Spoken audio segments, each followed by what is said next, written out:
afternoon. Ryan said earlier there was a beauty in going first. There's not a beauty in going later. After all these excellent speakers, the pressure is on and set the bar very high, so I will do my best. What we're going to talk about this afternoon is this concept of toxic leadership. Audience participation similar to Ryan. He asked how many of you had a formal leadership development program. How many of you have a formal toxic leadership development program? Not many. Okay, that's probably a good sign. So then the question would be, why are we talking about this? And it's great, it's instructive to think about how to build good leadership programs, what good leadership looks like. But in a similar manner, it's also interesting, how does it go wrong? What are the steps that take place from individual characteristics, from environmental characteristics, from cultural characteristics that can make leadership go off track? And so that's what we'll talk a little bit about today, is what does the toxic environment look like that creates this phenomenon of toxic leadership? So some of the things to get us there, I'll start by talking about first personality and reputation, why that's important. We'll talk about leadership and how we define leadership, some of the characteristics, components of leadership in general. Some various leadership styles and how these leadership styles can help translate into, or at least start kindling what we'll call the toxic triangle, and then the elements of the toxic triangle, which include the individual leader, the followers that empower that leader, and the environment in which toxic leadership can emerge. And then, not to just set out all this bad stuff and scare tactics, we'll talk about there are identifiable, measurable characteristics. So I will leave you with things we can do to mitigate and prevent toxic leadership. Sound good? All right. Then let's start by talking about personality and the linkage to reputation, this concept that we talk about of identity versus reputation. Now, identity is what I think of myself, and reputation is what you think of me, or really people that know me. So what my colleague Ryan thinks of me, what the folks at Hart, who I work with regularly, think about me. Now, in a work context, which do you think is more important? My identity, what I think about myself, or my reputation, what my boss and my coworkers and peers think about me? Reputation, right? No trick questions here. Nice, easy questions. Yeah, reputation, right? It's more important what other people think about me. Now, in the context of toxic leadership, this is important because toxic leaders don't think they're toxic, right? Their identity is not that of a toxic leader or a narcissistic leader or a destructive leader. Their identity is probably a little more self-flattering than that, right? So we're concerned about reputation, what other people think about these people, how they're perceived in the environment. Now, how do we measure that in terms of personality? Hogan approaches this in two different ways.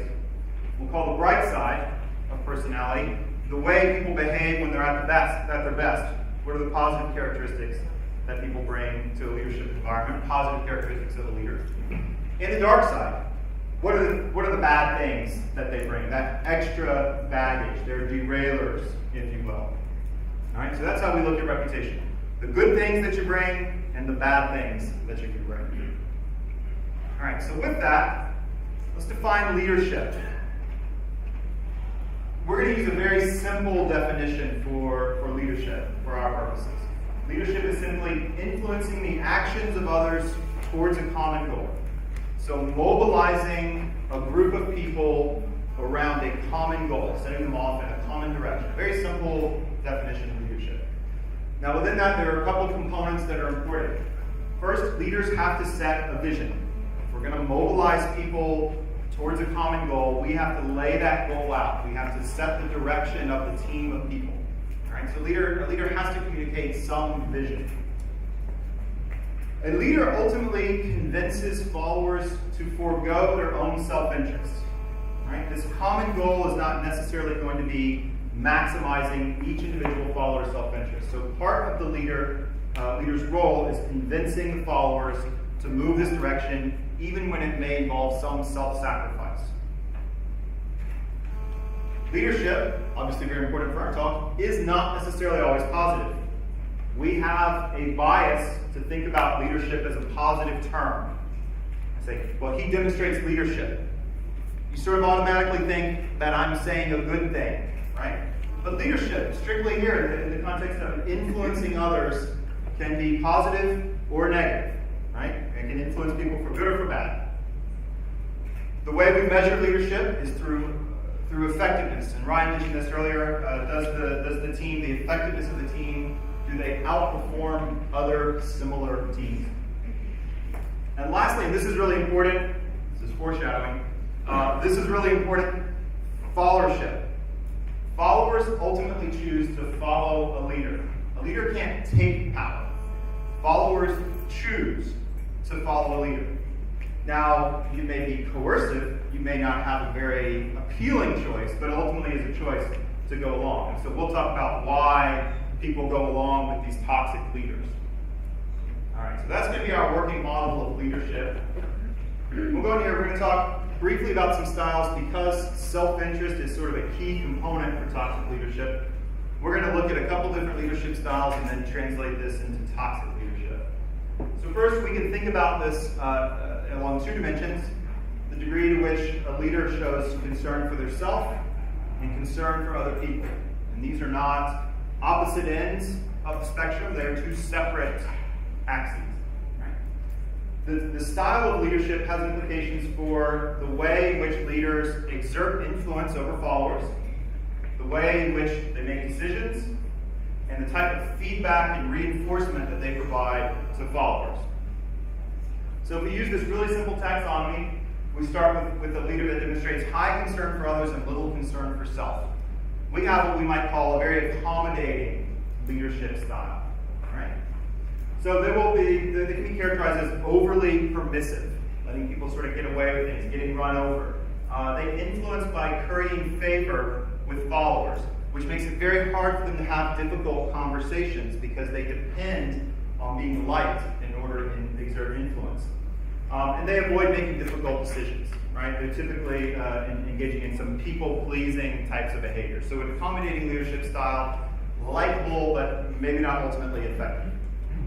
A collaborative leadership style shows some equal concern for others and for self. All right? So this might be characterized as exerting influence through partnership, emphasizing common goals, what's good for me and what's good for you, win-win types of situations. It tends to be a balance of positive and negative feedback.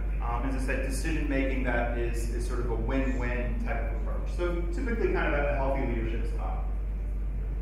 Now, absent. This is a difficult one to think about. Neither concern for others nor concern for my own self-interest. Just sort of filling a position, just sort of a placeholder. This is someone that's a few weeks from retirement and really doesn't care anymore. This is an appointee who's filling some figurehead position, the CEO's nephew who's just been given a business unit to go run but doesn't even really care. This is just absent, this is indifferent, these are people who just don't seem, who just seem to avoid making decisions, right? So there's very little influence, there's very little feedback, just a completely absent or avoidant leadership style, avoids responsibility. And then lastly, we'll talk about this narcissistic leader who demonstrates very high concern for self and low concern for others. And this is one of the components of toxic leadership. They tend to be very authoritarian, promoting their own self-interest. They tend to exert influence through compliance. So it's a very coercive style. Do this or else, right? There are consequences. There may be punishment. So it tends to skew a bit negative. Not a lot of positive type of feedback here. And very self-interested decision-making. What benefits me? Now, this alone is not enough to create the toxic triangle, right? Because if you have someone like this, we typically keep them out of leadership positions. So how does this come to pass? There are some different elements that have to take place for toxic leadership to emerge. And the first is this destructive leader. And narcissism is one component of that, but there are a few other little things that we'll talk about. The second is they must have followers who will grant them power. And we'll explore that as to why would someone choose to follow this narcissistic leader. And there are environments in which toxic leadership is more likely to emerge. These can be cultural factors, organizational factors, just different influence, even governmental types of factors, different things that come to pass that make this more likely to take hold. So let's start up here with the top piece with the destructive leader, and what are these characteristics? There tend to be 5 that typically emerge with a destructive leader. The first is they tend to be very likable. They have big, outgoing, charismatic personalities. If you need an example, Silvio Berlusconi was just reelected, right? There's a derailing leader. We know his derailers, but they just like the guy, right? So very charismatic. Hugo Chavez was another one in Venezuela, very charismatic, a populist type of appeal. So these types of big, charismatic personalities are characteristic of your destructive leader. They need for power, unusual levels of ambition. These people are known as being almost physiologically different. They lack a need for sleep. They have tremendous energy and drive. They stand out from others, right? So this is passion in an almost pathological sense, right? So extremely driven, extremely motivated. They will not be outworked. And this is very common with our destructive leaders, as they demonstrate high degree of passion and energy.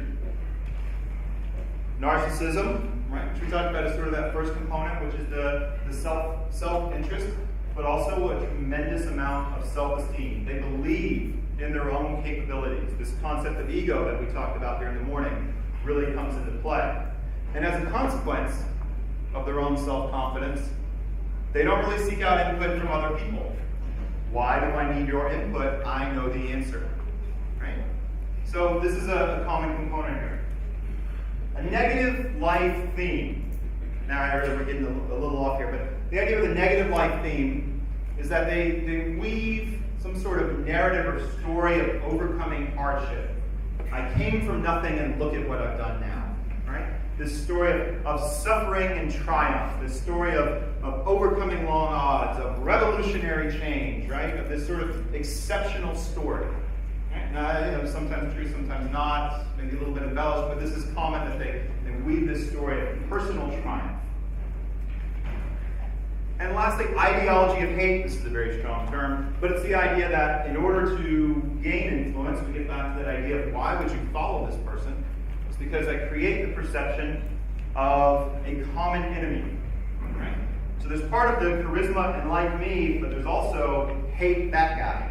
Right? And that sort of helps coalesce or bring us together. So a destructive leader will often try to identify this common enemy and pit everyone against that. So we're all in this together or else they will win. And this can happen at an organizational level where we demonize our competition. We can certainly think of it at a political level where the other party will do this or this other country is a threat. All right, so our 5 characteristics of destructive leaders, but then we have to talk about, well, who wants to follow these people? And there are 2 main types of followers. The first, what we're going to call conformers, people who just go along with it.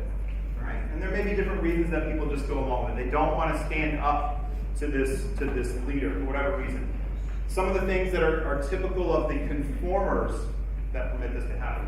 Some unmet need. They have some struggle. And basically the idea is, well, I don't want to make it any harder on myself by standing up, by being the contrarian. Right? And we'll talk about cultural factors that also encourage conforming. Poor self-evaluations. They don't believe that they have the ability to make change, to affect change. Right? Either their voice is not meaningful or they just aren't talented enough to overcome this. Or some level of just immaturity. Right? Some I don't want to say lack of a moral compass, but just not really quite a mature, developed understanding. On the other side, we also have colluders, right? Who actively assist the destructive leader in furthering his or her agenda. Right? So instead of just passively letting this happen, these are conspirators. These are co-conspirators who assist. And why would they do that?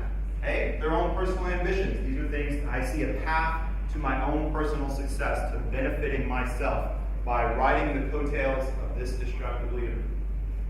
They may have genuine congruent beliefs, that they have this same sort of ideology that the destructive leader has. And related to that, they may have these unsocialized values. So we heard earlier about inciting fear in the company. I got to fire someone just to keep everybody on their toes, just to make sure I have their attention, right? And that's not a very socialized way to behave. And if they share that value with this destructive leader, then they may be likely to help further this person's agenda. So two types of people. There are those who just passively do not resist, stay out of the way, I don't want to cause more trouble for myself, and those who actively assist in order to further their own ambitions. All right. So we have the leader, we have the followers, but we also have environments that are more conducive to destructive leadership, to toxic leadership, and the environments in which this can take hold. First, periods of instability, when there's uncertainty, when there's rapid change. And we have a tendency during these periods to rally behind a savior, to give power to a single person to help guide us through this, right? So you grant power to a leader, and you kind of hope they give it back. But we need strong leadership at this point. So during periods of uncertainty, it creates a context where this powerful individual can be granted an unusual or disproportionate amount of power. When there's an external threat, when there's the perception of immediate threat, right? And this goes back to the leader trying to create this environment, create this own environment where if there's an external threat, it will benefit me because I'll be granted this power. So when there's clear external threats, when we have common enemies, when we're seeking protection from the evildoers out there who want to beat our organization or take over our country or whatever it is, but we created this perception of threat. There can be values that are pervasive throughout the culture. Very commonly, for instance, a collectivist culture where we think about the group as opposed to an individualist, but a more collective, go along. It's not common or typically accepted to dissent. Particularly in cultures with what we call a high power distance. So if there's psychologists in the room, you'll recognize some of Hofstede's dimensions here. But the high power distance. So for example, Korea culturally has the highest power distance in the world as measured by Hofstede. You only have to look at North Korea to have a sense then of what this power distance looks like and not questioning leadership. Right?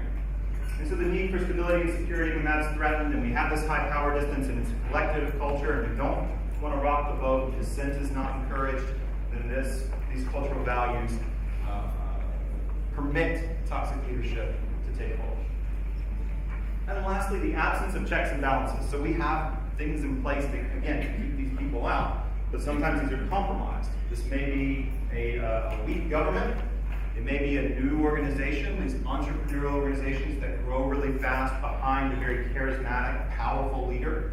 Right? So you think of these Silicon Valley startups. They've hired 1,000 people in the last 12 months, but no one's thought to write a policy handbook yet because we're way too new for that. So it's growing fast and furious, and we just rally behind this strong leader. Ryan's example of Andrew Mason at Groupon. How fast did they grow? And they were hiring salespeople as fast as they could get them in, so they just continued to follow this entrepreneur, this powerful personality who had launched it, but ultimately probably wasn't the right leader for the long term. So these types of organizations have low checks and balances, and that's again more permissive of this toxic leadership environment to take hold. All right, so when all these things exist, this narcissistic leader, these colluders and collaborators and conformers, and this environment, then we can see toxic leadership take hold. Now, as I said, this sounds really awful. We can think of all kinds of examples. I learned a long time ago not to discuss local politics, but you may be able to think of some examples yourself. But the bright side of all this is that these are measurable characteristics. When we talk about this in the abstract, this is not a hidden landmine that you won't see coming. We can do things about this. We can identify this at the individual level. We can identify the types of followers. And as we just kind of showed, you can also see this at the cultural level as well, where this is more likely, what environments are more likely. So let's take a look at what some of those look like. Now, I work for Hogan. If you speak fluent Hogan, this will make a lot more sense to you, and if you don't, I will be explaining what it means. But let's look at first this destructive leadership. And we talked about this in two dimensions: low concern for others and high concern for myself. So what does low concern for other people look like? And we characterize this: gold is bright side characteristics, things I do well; red, dark side characteristics, derailing tendencies; and blue, personal values of the leader. So low concern for others will have what we call low interpersonal sensitivity. They're direct, they're blunt, they're kind of tough. In terms of derailers, high excitable, they're emotionally volatile. High skeptical, they're chronically mistrustful of others. Very politically minded. What's his game? What's his ulterior motive? And in terms of values, they tend to be low on altruism, low concern for other people. High concern for self, what does that look like? It looks like a very, very competitive profile, a win-at-all-cost profile. Bright side characteristics: high ambition; derailing characteristic of bold, which is confidence to the point of arrogance; and the values around power and achievement. All right, so this is an ultra-competitive profile with low regard for other people. If you see this one, you know where to start coaching. In terms of followers, what do followers look like in terms of measurable characteristics? Well, then it's low ambition, which is a tendency to go along to seek consensus with the group as opposed to standing out. They have high interpersonal sensitivity. They're very agreeable, tend to try and get along with others. They have high prudence. They're very compliant, rule following. In terms of derailers, they're reserved. When things go wrong, they back away. They shy away from a fight. They don't want to engage in conflict. And they're dutiful, so they're ingratiating. And in terms of values, high security and high tradition. And this is security, stability, continuing the way that we've done things. Don't rock the boat, don't shake things up. And when you see this type of profile, this is the conformer who's unlikely to confront a narcissistic leader. This is where they're unlikely to put their hand up and say, wait, stop, this is not right. They're more likely to just go, well, I don't want to fight. Polluters. Who's going to actively assist our destructive leader? They have high ambition, right? So they, as a personality characteristic, they are sort of assertive, a little bit dominant. High mischievous, they're willing to break the rules, bend the rules in their own favor. And high dutiful, they are ingratiating. They are still kissing up to the toxic leader. And in terms of their values, high recognition, they're seeking some personal glory, I guess for lack of a better word. High power, they're interested in achievement. And high commerce, what benefits me? And this can be financial, this can be other status symbols, other trappings of wealth, but they value these things and they see this as a means to an end. And when you see that profile, they're willing to bend the rules, perhaps morally flexible to assist the destructive leader if it will benefit their own ends. And lastly, the environment, and we'll think about this at three levels. At the cultural risks, high collectivist cultures that emphasize the common good as opposed to individuals. And high power distance, where confronting leaders, where hierarchies of power are very firm. So not a flat organization, but clear reporting lines. Think of a military institution, where I don't question my superiors, and my reports do not question me. Right? That's your high power distance type of culture. In terms of governmental risks, where we're likely to see governments that take this on, where corruption is rampant, where we have generally weak institutions, think of Somalia, a virtually non-existent government, and where there's the existence of threats. And again, think about how governments may play this up. So in the U.S., it's like about the terrorists are out to get us, right? That's so that we will stand behind our government instead of question them. I realize I sound a little skeptical there. And the organizational risk at the organizational level. A high tradition culture, which is a culture of don't rock the boat, don't change things up, keep doing what's been working. High need for security. I want predictability. This may not be great, but I know what's coming, no uncertainty. I can live with that.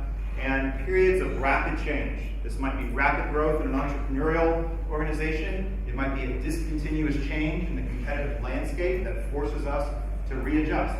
The different contexts that create a need for change or periods of rapid change, again, we're more likely to follow this charismatic but potentially destructive leader. Right? But we can identify all of these things. So, as a takeaway, key things to take away from this one. Personality is your reputation. Toxic leaders don't think they're toxic, but other people recognize it. We can measure these things. Leadership is just about mobilizing people around the goal. It is, in and of itself, neither good nor bad. It is just the ability to influence. It is the exertion of influence. Not always a positive thing. It can be bad. Toxic leadership ultimately gets people to engage in behaviors or rally around the goal that may not be in their own self-interest, but is likely in the interest of the leader, of the one doing the influencing. Toxic leadership is more likely to occur in certain environments, and it depends on followers, collaborators, and colluders.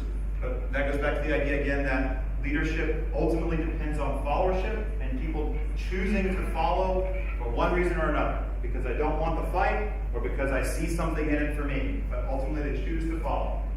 And the conditions of toxic leadership can be measured. We can see this coming, we can coach against it, we know the environments in which it is more likely to occur, so we can do things about it.